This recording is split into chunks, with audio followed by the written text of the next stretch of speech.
আলু আর সজনা দিয়ে পাতলা করে মাছের ঝোল করব। মাছটাকে আগে ভেজে নেব, লবণ হলুদ দিয়ে মাখিয়ে রেখেছি। মাছটা ভাজা হয়ে গেছে, এবার উঠিয়ে নেব।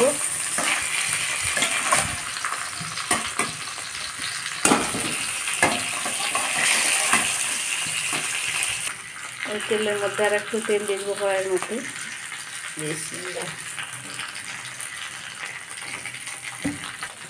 এবার আলুগুলোকে দিয়ে দেবো।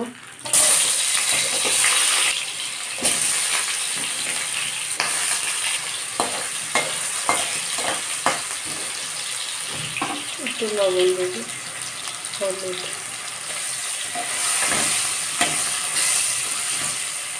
আলুগুলো লাল হয়ে এসছে। এবার আমি এখানে শিলপাটার মধ্যে পেঁয়াজ, রসুন, জিরা একসঙ্গে বেটে নিয়েছি শিলপাটায়, সবগুলো দিয়ে দেবো।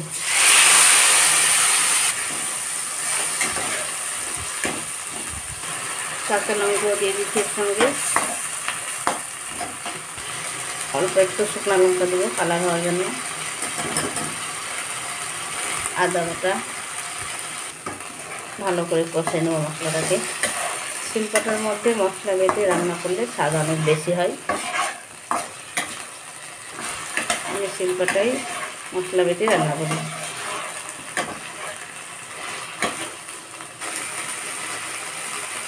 সজনাগুলো দিয়ে দেবো, একসঙ্গে দিয়ে কষবো।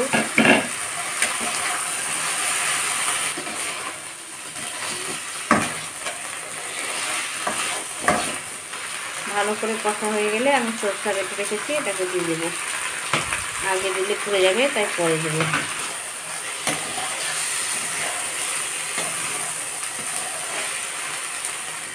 কষা হয়ে গেছে, এবার সরষা বাটাটা দিয়ে দেবো।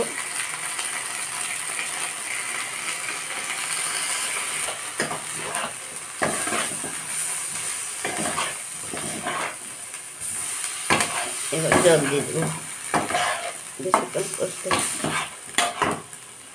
সরষা বাটা দেওয়ার পর আর কষবো না, জল দিয়ে দেবো, নাহলে পুড়ে যাবে।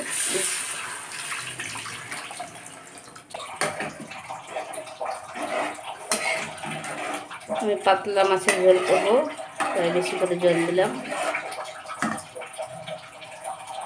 এবার ঢাকনা দিয়ে ঢেকে দেবো।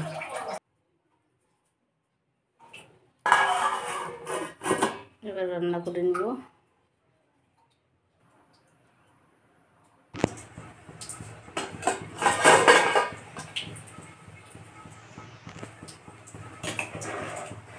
ফুটে গেছে, এবার টমেটো কুচি দিয়ে দেবো।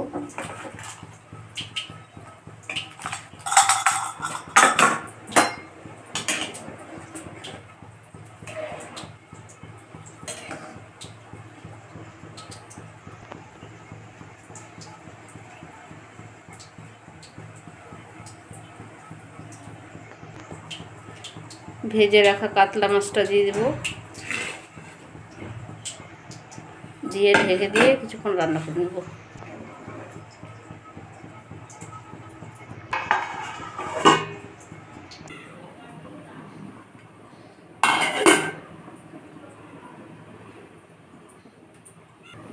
দেখি রান্নাটা কতটা হয়েছে।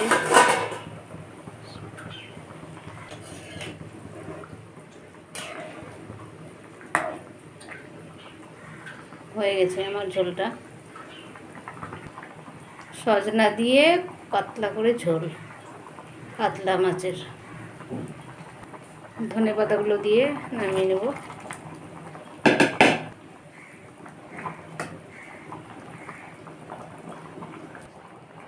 এইভাবে আমার মতো সজনা দিয়ে পাতলা করে মাছের ঝোল করবেন, ইনশাআল্লাহ খেতে ভালো লাগবে।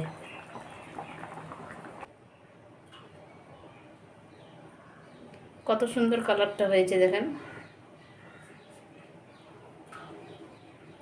গরম ভাতের সঙ্গে লেবু দিয়ে সেই লাগে।